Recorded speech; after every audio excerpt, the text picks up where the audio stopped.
우리 옆에 분과 한번 인사하겠습니다. 예. 하나님께서 당신과 함께 하십니다. 이렇게 인사하겠습니다. 하나님께서 함께하십니다.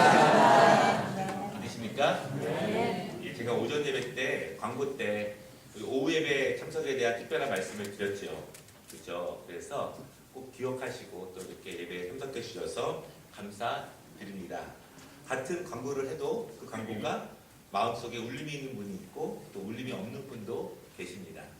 100번을 이야기해도 또 안 들어오시는 분이 있고요.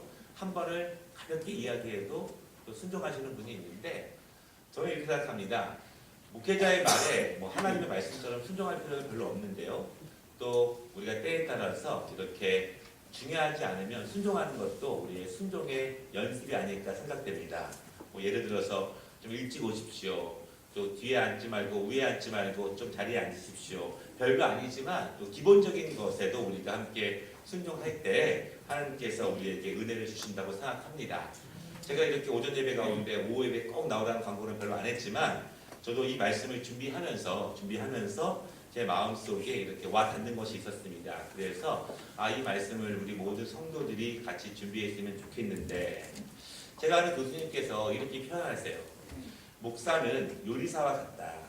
성도들이 한 주간 동안 영적으로 갈급해하고 힘들고 사모하기 때문에 일주일 동안 말씀의 귀한 요리를 준비했다가 예배당에 와서 풍성하게 이렇게 먹고 힘을 얻고 기운 차려서 또 일주일 동안 살아갈 수 있게 하는 것이 목사의 의무다. 저도 사실은 부족하지만 최선을 다해서 말씀의 양식이 떨어지지 않으려고 노력을 많이 합니다. 또 기도하면서 인간적인 모습이 아니라 하나님께서 우리 교회에게 주시는 말씀이 전달되기를 기도합니다. 저도 요즘 기도하다 보면은요, 저희 사모가 이렇게 얘기합니다. 요즘은 부흥에 갔다고. 예, 제가 부흥 강사는 아니고요. 여러분 제가 보기에는 강해 보여도 제가 말씀드렸죠. 트리플 A형이라고요. 소심한 부분이 굉장히 많이 있습니다. 그래서 이렇게 또 한번 이렇게 마음에 새기면 또 잠도 못 자고 그런데 오늘 또 이렇게 하나님께서 저는 이렇게 믿습니다. 하나님께서 우리 교회에게 주시는 은혜가 있기 때문에 또 우리에게 주시는 말씀이 제가 사람 바라보지 않고 온전하게 선포되게 하는 것이 또한 사명이라고 생각을 하고 그리고 우리에게 주시는 말씀을 통해서 때로는 우리가 좀 부담되지만 조금 힘들지만 그래도 하나님께서 우리 개인과 가정과 우리 교회에게 주시는 말씀으로 여러분 믿으시기를 바랍니다. 진짜 건강한 교회와 건강하지 않은 교회들을 어떻게 구분하냐면요. 정말 십자가에 대해서 희생에 대해서 복음에 대해서 설교할 때 눈이 초롱초롱해지는 교회가 있고요. 고개를 푹 숙이는 교회가 있습니다. 많이 봤는데 우리 교회 성도들은 지금 보십시오. 얼마나 눈이 초롱초롱한지. 너무 감사합니다. 너무 감사하고요. 작은 광고에도 순종하는 마음으로 참여해 주셔서 정말 감사드리고 또 목회자도 그럴 때 더 힘이 생깁니다. 다시 한번 감사를 드립니다. 우리가 지금 이 믿음의 사람 모세에 대해서 또 말씀을 나누고 있고요. 모세에 대해서도 제가 보기에는 오늘이 한 7, 8번쯤 되는데 거의 다 왔습니다. 믿음으로 건너는 이스라엘 세 번째 시간입니다. 여러분, 우리의 신앙의 가장 중요한 핵심 단어는 믿음이죠. 믿음이 무엇인가에 대해서는 사람마다 해석이 다를 수 있습니다. 그 사람의 믿음의 분량에 따라서 다릅니다. 절대로 같지 않습니다. 오전에 말씀드린 것처럼 제가 똑같이 이렇게 같은 이야기를 해도 그 사람의 마음의 분량에 따라서 얼마나 적용하려고 애쓰고 노력하고 분투하냐에 따라서 같은 말씀이지만 그 안에 영양가는 전혀 다르게 이렇게 나타날 수밖에 없습니다. 믿음이 무엇일까요? 믿음이 만약 우리 손에 잡히는 것이라면 믿음은 반드시 물질적인 것일 것입니다. 믿음이 만약에 추상적인 것이라면 믿음은 어떠한 실제하는 것이 아니라 우리의 관념으로만 존재하거나 어떤 이미지와 같은 것일 것입니다. 정말 믿음이 힘이 있는가? 정말 믿으면 우리에게 능력이 생기는가? 정말 믿으면 무엇이 변하는가? 정말 믿음이라고 하는 것이 이 산을 옮겨서 저 바다 가운데로 옮길 수 있는 힘이 있고 능력이 있고 초자연적인 것인가? 이렇게 우리가 다시 한번 생각해 본다면 정말 그렇습니다. 여러분 성경 말씀에 보면은요. 믿음을 통해서 어떤 기적들이 일어났을 때 인간이 가능한 능력을 믿음을 통해서 보여준 것은 아무것도 없습니다. 하나님은요, 인간들이 할 수 있는 것은 사람을 통해서 일하십니다. 그러나 사람이 할 수 없는 것을 하실 때 믿음을 통해서 하나님의 전능하심을 보입니다. 우리는 그 전능하심을 바라보면서 다시 한번 나를 의지하는 것이 아니라 주님을 의지하는 것이고, 내 뜻대로 살아가는 것이 아니라 다시 한번 하나님의 말씀에 순종하면서 그 하나님의 뜻이 온전히 이루어지기를 우리가 다짐을 하게 됩니다. 성경 말씀 가운데에서요, 가장 짧은 시간 동안 하나님의 기적을 제일 많이 체험한 사람들이 누구인가 이렇게 본다면 단연코 출애굽 과정에 있었던 이스라엘 사람들입니다. 여러분, 그들이 경험한, 바라본 가장 큰 기적이 무엇일까요? 그들은 9가지의 재앙을 경험했습니다. 하나님께서 개구리와 메뚜기, 물, 그리고 이, 파리, 우박들을 통해서 하나님이 역사하셨는데요. 전능하신 하나님께서는 창조주시기 때문에 작은 벌레 하나까지도 하나님의 뜻대로 사용하신다는 것을 보여주셨습니다. 우리의 눈에 보이지 않고 하찮아 보이는 그 작은 벌레지만 하나님은 그 벌레들을 통해서 하나님의 영광을 나타내시고 하나님의 살아계심을 나타내십니다. 태양을 움직이시면서 그 당시에 이집트 사람들이 숭배하던 태양까지도 하나님의 뜻대로 움직인다는 것을 보여주십니다.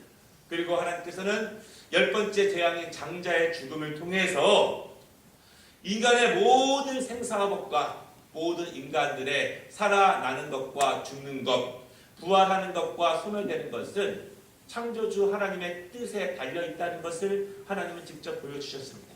하나님은 구별된 영혼들을 친히 보호하시면서 모든 흑암의 죽음 가운데서 오직 하나님의 손에 붙잡힌 사람만이 하나님이 구원해 주신다고 하시는 그 기적을 이스라엘 백성들과 모든 이방인들에게 보여주셨습니다.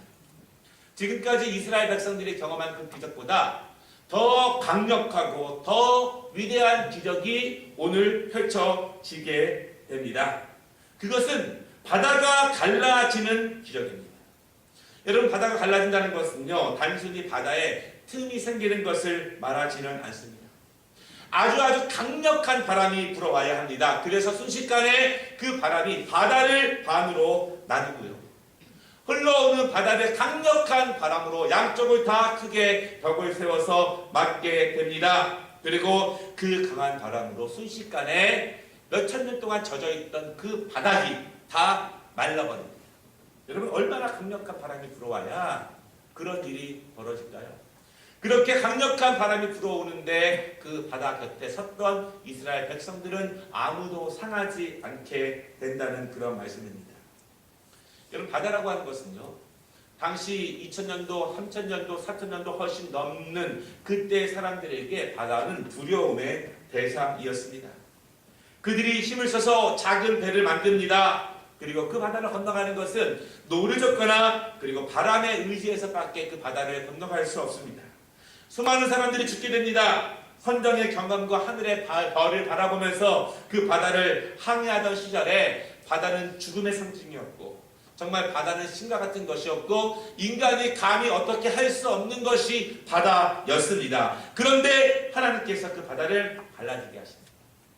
엄청나게 강한 바람을 동원하셔서 틈을 내시고 그 바닥을 마르게 하시고, 그리고 그 안으로 하나님의 백성들을 인도해 들이신다는 그런 말씀입니다. 지금까지 어떤 신도, 어떤 능력 있는 귀신 들린 사람도, 어떤 마술사도 그런 일들을 행하지 못했습니다. 그래서 이스라엘 사람들과 애국 사람들은 그 바다가 갈라지는 기적 앞에 하나님의 전능하심을 찬양할 수밖에 없다는 그런 사실입니다. 여러분, 그런데 중요한 것이 있습니다. 홍해의 바다가 갈라지는 것은요, 갑자기 갈라진 것은 아닙니다. 이스라엘 백성들이 거기에 다다랐을 때 하나님이 갑자기 새로운 아이디어가 생기셔가지고 그 바다를 갈리시지 않았다는 것입니다. 하나님께서는 이미 이스라엘 백성들이 그 길로 가는 것을 아셨고요. 그리고 하나님께서는 이스라엘 백성들이 약속의 땅으로 가기 위해서는 그 홍해 바다 앞에 선다는 것을 알았고, 그 홍해 바다가 그들에게 두려움을 준다는 것을 알았고, 그 홍해 바다를 믿음으로 건너야만 약속의 땅으로 더욱더 나아갈 수 있다는 것을 하나님은 이미 아셨습니다. 그리고 하나님께서는 이스라엘 백성들이 그 자리에 오기 이전부터 이미 홍해 바다를 여실 계획을 하시고 모든 것에 대한 창조의 말씀으로 명령하실 준비가 하나님은 되어 계셨습니다. 쉽게 말씀을 드리면 하나님께서는 이미 우리에게 상을 차려 놓으시고 문을 열고 그 상 안으로, 잔치집 안으로 들어오라고 하나님은 우리에게 초청하시고 계신다는 것입니다.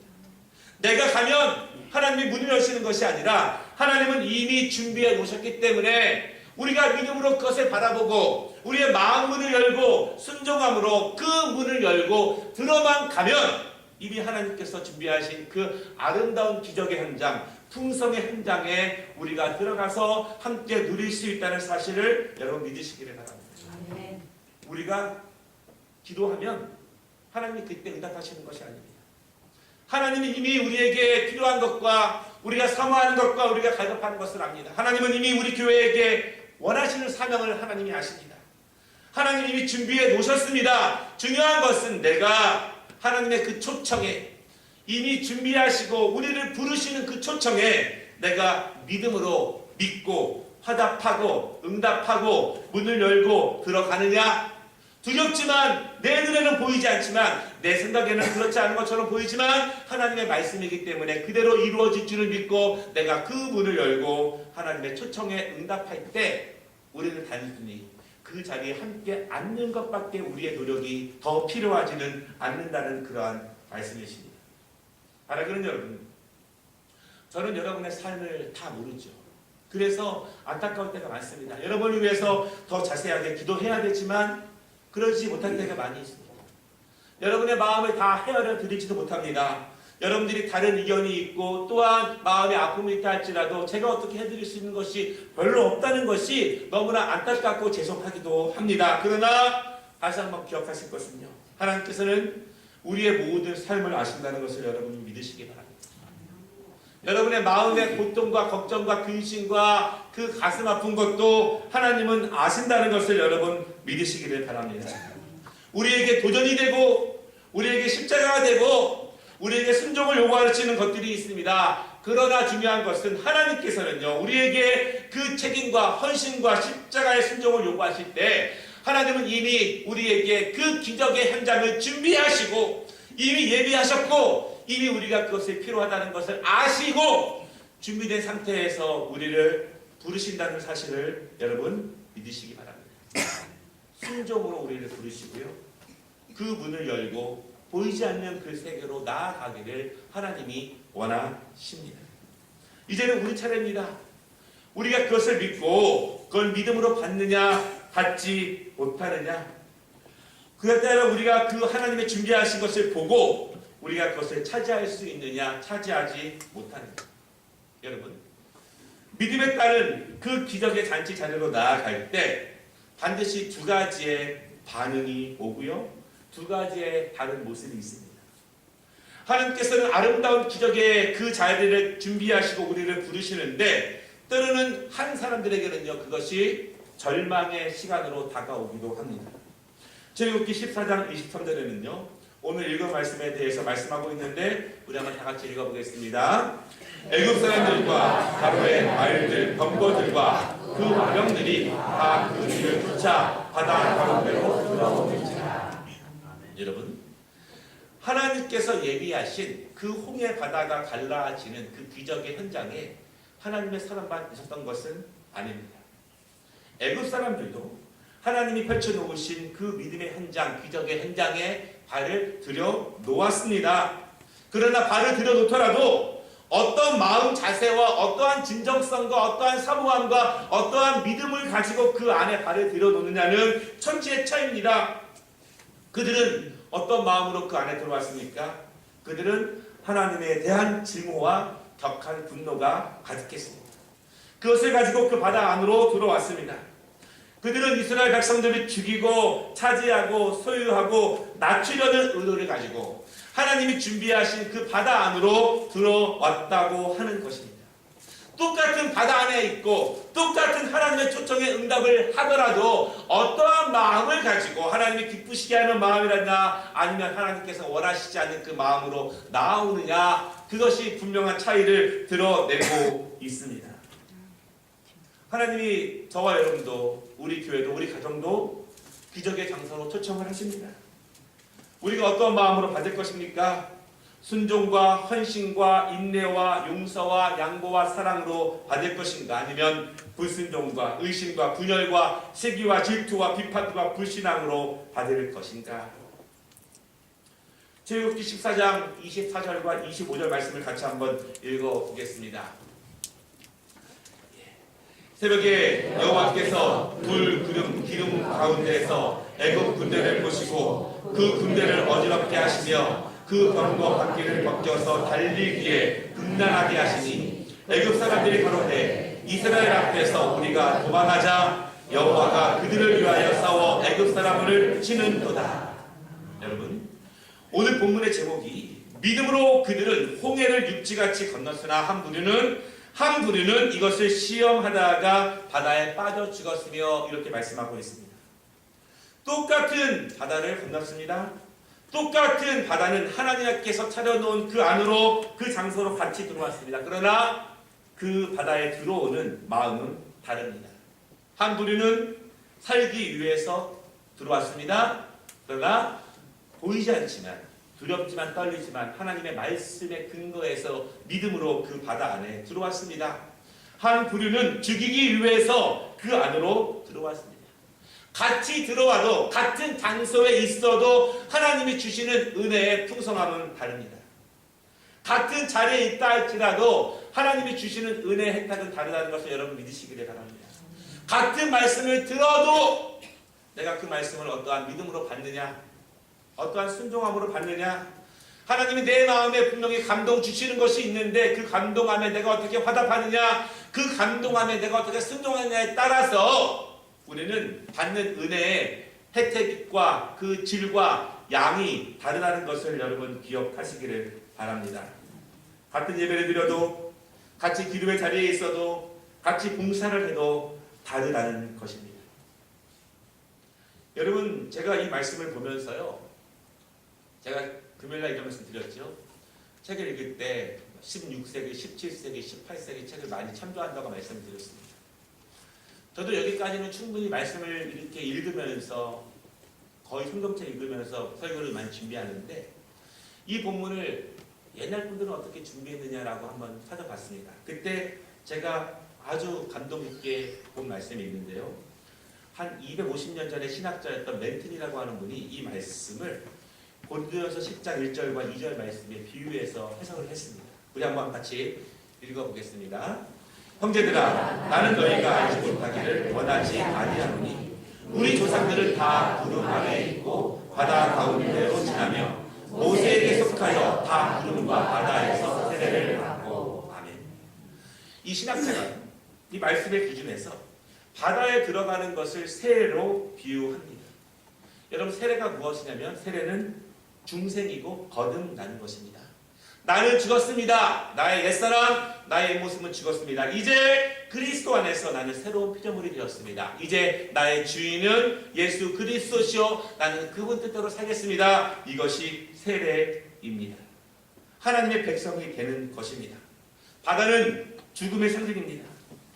모든 사람은 바다의 가장 깊은 바닥에 들어가면 죽게 됩니다. 바다에 들어가서 살아난 사람은 아무도 없습니다.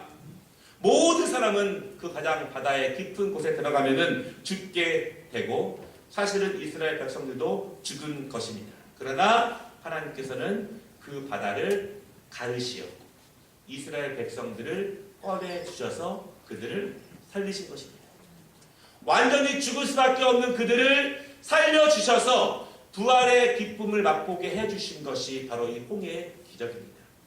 하나님은 그들을 다시 태어나게 하셨습니다. 죽을 수밖에 없는 존재 가운데에서 하나님은 그들을 선택하셨고, 그들을 깊은 바다 죽음의 현장에서 그들을 건져주시사 부활의 능력으로 그들에게 보여주신 것, 그래서 그것을 바울은 세례와 같다 그렇게 이야기를 하고 있습니다. 여러분, 똑같은 바다 가장 깊숙한 곳에 들어갔지만 애굽 사람들은 다 죽었습니다. 그들은 부활하지 못했습니다. 그들은 거듭나지 못한 것입니다. 하나님은 그들을 택하지 않으시고 그들을 건져주시지 않은 것입니다. 모든 사람들은 죽지만 하나님의 백성들은 하나님께서 그 죽음을 가르시어 다시 건져주신다고 말씀하고 있습니다. 여러분, 이 말씀을 믿으시기를 바랍니다. 바로 이것이 부활의 능력이요, 하나님께서 하나님의 사람들, 두렵지만 떨리지만 믿음으로 순종함으로 나아가는 사람들에게 하나님이 주시는 은혜의 풍성함이라는 사실을 여러분 믿으시기 바랍니다. 이 말씀이 우리에게 은혜가 주는 것이 있는데요, 제가 간단하게 세 가지만 말씀을 드리려고 합니다. 첫째로, 하나님의 백성들이라면 언제든지 이런 큰 일을 만날 수 있습니다. 여러분, 중요한 것은요, 우리는 환경이 다르지만 우리에게 여러 가지 다른 고통들이 분명히 찾아옵니다. 어려움이 찾아옵니다. 그러나 중요한 것은 이 고통을 준비하신 분은 원수가 아니라 하나님이라는 사실을 여러분 믿으시기를 바랍니다. 홍해바다를 누가 준비했습니까? 원수가 준비했나요? 그렇지 않습니다. 하나님이 준비하셨습니다.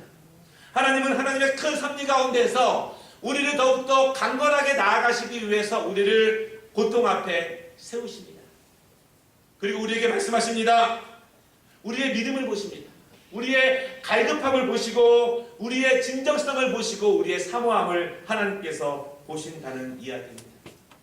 제가 어제 결혼식에서도 그런 얘기를 제가 드렸지만 요즘 제가 고통에 대해서 많이 이야기를 드립니다. 왜냐하면 우리의 인생 가운데서 고통은 피할 수가 없습니다. 그러나 중요한 것은 우리가 믿음의 사람들이 고통의 문제를 만났을 때 어떻게 반응하느냐. 고통 때문에 하나님으로부터 멀어지고, 고통 때문에 예배로부터 멀어지고, 힘듦 때문에 기도와 봉사로부터 멀어진다면, 고통 때문에 더욱더 기도하게 되고, 고통 때문에 더욱더 예배하게 되고, 고통 때문에 더욱더 주님을 의지하게 된다면 하나님은요, 우리를 고통 가운데로 몰아넣으십니다. 그리고 그 안에서 우리의 믿음을 보신다고 말씀했습니다. 제가 새벽기도 때 이런 말씀을 드린 적이 있어요. 고통 가운데 하나님께 기도하는 것보다 더 힘든 것이 있습니다. 아무 일 없을 때 기도하는 것이 더 힘듭니다. 고통 가운데 예배하고 찾아오고 부르는 것보다 더 힘든 것은 그렇게까지는 고통스럽지 않지만 날마다 자리를 지키면서 기도하고 예배하는 것이 훨씬 더 어렵습니다. 그것이 더 큰 믿음입니다. 이렇게 말씀을 드렸습니다. 이번 주에 우리 예레미야 예간을 바라보면서 고통 가운데 눈물을 흘리면서 주 앞에 기도하러 오는 분들을 위해서 함께 기도해 주지만 정말 죽을 고통은 아니지만 어느 정도 괜찮은데 늘 기도의 자리를 지키시는 분들, 정말 그것이 더 훌륭한 믿음이고 저는 그것이야말로 더욱더 하나님께서 우리에게 보시는 진정성이 아닌가 생각해 봅니다. 여러분, 고통은 우리가 피할 수 없습니다. 피할 수 없다면 믿음의 사람답게 그 고통의 시간을 더욱더 하나님께 가까이 나가는 시간, 더욱더 기도하는 시간, 더욱더 예배하는 시간, 더욱더 주님의 뜻을 헤아리는 시간으로 여기시길 바랍니다. 그러면 그 길은 열립니다. 고통 때문에 지체되고 미뤄지는 것이 아니라 고통되고 더 빨리 갑니다. 여러분 그 책 아시죠? 이 풍랑 2년하여서 더 빨리 갑니다. 그것이 나를 밀어내는 풍랑이 아니라 나를 더욱더 하나님께로 가까이 가게 하는 풍랑이라는 사실을 여러분 믿으시기 바랍니다. 두 번째로는요, 그리스도인들은 적들로부터 생명을 위협당할 때가 많이 있습니다. 여러분, 우리 뒤에서 가장 강력한 적들이 우리를 죽이려고 달려올 때가 많이 있습니다. 같은 홍해 바다 안에 있습니다. 그러나 뒤에서 죽이려고 달려옵니다. 같은 기적의 현장에 있는데도 살려는 사람이 있지만 죽이려고 하는 사람이 있습니다. 우리가 고통을 인내하고 참고 다시 기도하지만 그럼에도 불구하고 삶의 마지막 부분인 죽음까지 생각하고 죽음까지 각오해야 하는 고통의 순간이 우리에게 찾아올 수도 있습니다. 점점 그러한 사람들이 현대에 많이 늘어나고 있습니다. 여러분, 그러나 그때에도 주님을 바라보시기를 바랍니다. 뒤를 바라보면, 옆을 바라보면 너무너무 힘듭니다. 견디기 어렵습니다. 여러분들이 당하는 그러한 어려움들 저도 많이 당하고 힘들 때가 많이 있습니다. 그때 우리는 옆과 뒤를 바라보면 주저할 수 없지만 하늘을 바라봅니다. 정말 하나님께서 강한 바람을 통해서 그 바다를 가르시고 오직 하늘로만 향해서 열려있는 그 바다를 바라보게 하신다면 우리가 그 소망 바라보고 그 믿음 바라보고 이길 수 있음을 여러분 믿으시기를 바랍니다. 정말 안 되거든, 하다 안 되거든, 정말 하나님만 제대로 의지하시기를 바랍니다. 여러분, 많은 목사님들이요, 불치병에 걸렸는데 기도로서 나았다 이런 얘기 많이 들어보셨죠? 저도 어렸을 때부터 같이 신앙생활하던 그 분이 친구처럼 지내는데요, 암에 걸렸다가 난 사람이 있습니다. 그런데 그쯤 돼서 날렸는데 그냥 오직 주님, 오직 하나님, 오직 기도, 그 외에는 다른 길이 없습니다. 많이가 아니라 전부입니다. 대부분이 아니라 전부 완벽하게 하나님을 의지하지 않으면 그런 일들이 일어나지 않더라고요. 정말 우리가 감당할 수 없는 고통의 그 벽 앞에 서거든 여러분 온전히 완전히 주님께 매달리고 주님만 의지하시기를 바랍니다. 주님은 이미 그 고통을 우리에게 주실 때에도 이미 그 홍해 바다를 가르실 준비와 건너실 준비를 이미 하셨다는 사실을 여러분 믿으시기를 바랍니다. 세 번째로 마지막 부분은요, 항상 사탄은 고통을 만날 때 우리의 약한 마음을 공격합니다. 이스라엘 백성들은 홍해를 처음 보았을 때 마음이 약해졌습니다. 두려움이 커졌습니다. 뒤에서 쫓아오는 이 애국 군사들의 말발굽 소리가 점점 가까워지면서 그들은 하나님을 원망하게 됩니다. 앞에 있는 야속의 땅보다 뒤에 있는 적들을 더욱더 두려워하게 됩니다. 여러분, 사탄은요, 우리의 마음을 먼저 공격합니다. 하나님은 그 홍해 바다 너머를 우리에게 이미 보여주셨는데 내 마음은 뒤에 오는 소리를 듣게 됩니다. 내가 죽게 될까?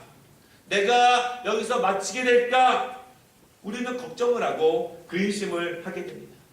미래에 대한 설 걱정으로 가득하게 됩니다. 그러면 우리는 결국 순종하지 못합니다. 여러분, 우리가 왜 순종하지 못하죠? 왜 온전히 순종하지 못하면 결국은 내 마음에 약한 그 음성을 우리가 듣기 때문에 그렇습니다. 여러분, 제가 한 가지 제 경험에서 나오는 힌트를 드리면, 마음이 망설여질 것 같으면 그냥 순종하는 것이 낫습니다. 내가 내 마음에 떨림이 있으면 그냥 순종하는 것이 낫습니다. 저도 부목사 때 있죠. 제가 유학생 생활 때 매달 생활비도 없었고요. 저희는 아무것도 없었기 때문에 애들 장난감도 팔아본 적이 있습니다. 2,000원 받고 3,000원 받아서 뭐 산 적도 있었고요. 흑인들이 음식을 타는 그 자리에 긴 줄을 서서 맨날 며칠을 음식을 받아서 먹은 적도 굉장히 많이 있었습니다. 근데 그때 저희 교회도 성전 비경을 했습니다. 근데 목사님께서 그렇게 말씀하시더라고요. 제 마음에 감동이 있어가지고 사실은 굉장히 큰 금액을 하나님께 드렸어요. 아무것도 할 수 없었지만 제가 왜 그랬냐면 제가 알아요. 분명히 순종하지 않으면 떨림과 망설임이 굉장히 오랫동안 지속될 것이라는 것을 스스로 알았기 때문에, 그런 경험이 많았기 때문에 저는 그런 감동이 오면은 그냥 순종하는 버릇을 들였습니다. 사실은 그게 다른 사람 보기에는 크지 않을 수 있어요. 그러나 최소한 내 환경을 아시고 내 형편을 아시는 주님께서 나에게 주시는 감동 가운데에는 그것이 아니더라도 무엇이라도 순종하려고 합니다. 새벽에라도 1시에 일어나면 그때라도 감동이 오면 나오는 거예요. 2시에도 나옵니다. 하기 힘든 것이 있을 때에도 마음에 감동이 오면 그냥 합니다. 왜냐하면 그것을 순종하지 않으면 오랫동안 내 마음이 망설여져요. 그것이 시간이 지나면 그 마음이 굳어져 버립니다. 나도 모르게 내 눈이 감겨져 버립니다. 사탄은요, 먼저 우리의 마음을 공격하고 마음을 약하게 하고 마음을 두렵게 합니다. 그러나 여러분, 하나님께서는 이미 그 바다를 여식으로 작정하셨고 믿음으로 건너는 자들만 하나님이 붙잡아 주시고 소생시켜 주시고 부활로 인도하는 사실을 여러분 믿으시기를 바랍니다. 결론입니다. 우리는 두려움이 있을 때, 내 마음에서 약한 마음들이 생겼을 때 우리는 두려워하지 마시기를 바랍니다. 결국 믿음이라는 것은 하나님만 의지하는 것입니다. 내 마음이 주는 두려움보다, 환경이 주는 두려움보다 하나님의 비전을 더욱더 크게 붙잡는 것이 그 사람의 믿음의 강건함입니다. 우리가 두려움에 떨고 불평하고 울먹거리고 뒤로 도망갈 준비만 하면 우리는 절대로 홍해 바다를 건널 수 없습니다. 내 이성과 내 지식, 내 경험과 하나님이 요구하시는 것이 다를 때 여러분 무엇을 택하시겠습니까?